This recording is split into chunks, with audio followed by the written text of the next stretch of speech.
Number 2, reading aloud your daily text. 救生艇。好客气老师去航海时遇上沉船，但他很幸运的因为有救生艇而幸存。有些乘客坐上了救生艇，有些在水里需要救援，但船长拒绝出手帮忙。好客气老师认为这不是个明智的解决方法。Hi, everybody, and welcome back to the second part of our class. It's reading time. Time to read our new Teacher House story. And don't forget, this is an intermediate level class, so a little bit difficult, but not too difficult. 现在我们要练习什么？我们有新的一篇文章，我们要练习第一个是我们的阅读技巧，可是要念出来这篇文章，也要练习你的发音还有绘画的技巧。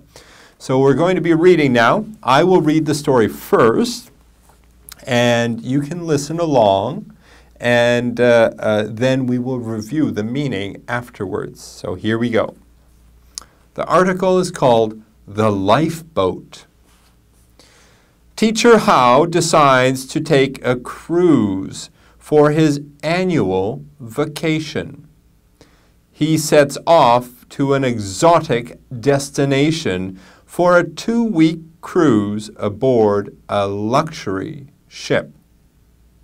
The ship sets off and everyone on board is excited about enjoying a relaxing 2 weeks out at sea.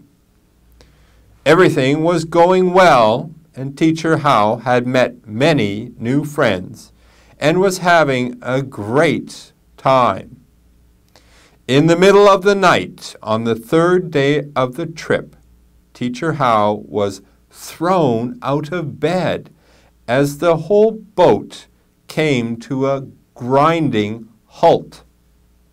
He rushed up to the ship's deck, saw that the ship was quickly sinking. The ship had hit an underwater outcropping, and it ripped open the ship's hull. In the panic to get off the ship, only 2 lifeboats were launched. Teacher Hao managed to get into the boat with the captain and some of the crew of the cruise ship. They were lucky. The lifeboat had food, water, survival clothes, and even a small motor to sail the lifeboat. The other lifeboat was not so lucky. It did not have food, water, or even oars to row the boat.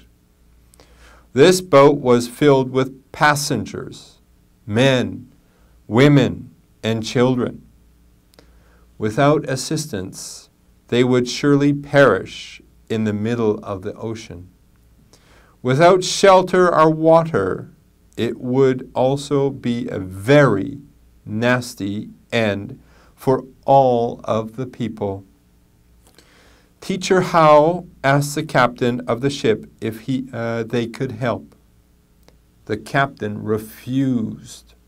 He said, "We are very far from land, and it will take many days to get to safety.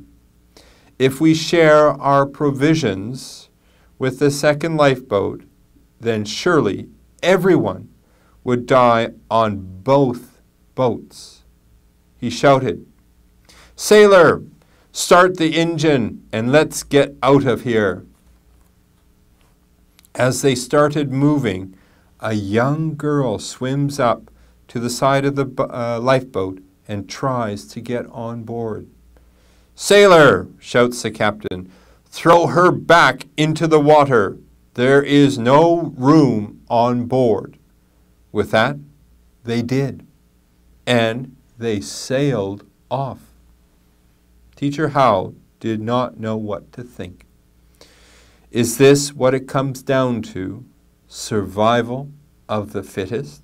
Or more aptly, survival of the luckiest? Was the captain right to make the decision he did? Can you help Teacher How to better understand this situation? That's it for our article, and that's it for our story. What a kind of sad story.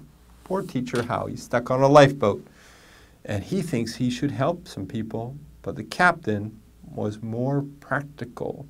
The captain said, no, no, no, no, no. We cannot help them. Otherwise, we will all die. So the captain thought, better to let some people die than everyone die. Is that the right thing to do? That's very interesting. But they're in the middle of the ocean, and the captain is the captain. So that is what happened in this story. The ship sank, and they were in a lifeboat, and they could see the other people needed help. But then the captain said, nope, we have to go on our own way and let these people die. Now, is that the right thing? That's what Teacher How is asking. So, what do you think? Now, when you read this article, don't just read it quietly, read it aloud, and you will be practicing your reading and your pronunciation skills. Now, that's it for our reading. Take some time to review things, and then read it aloud, and then let's go on to the last part of our class.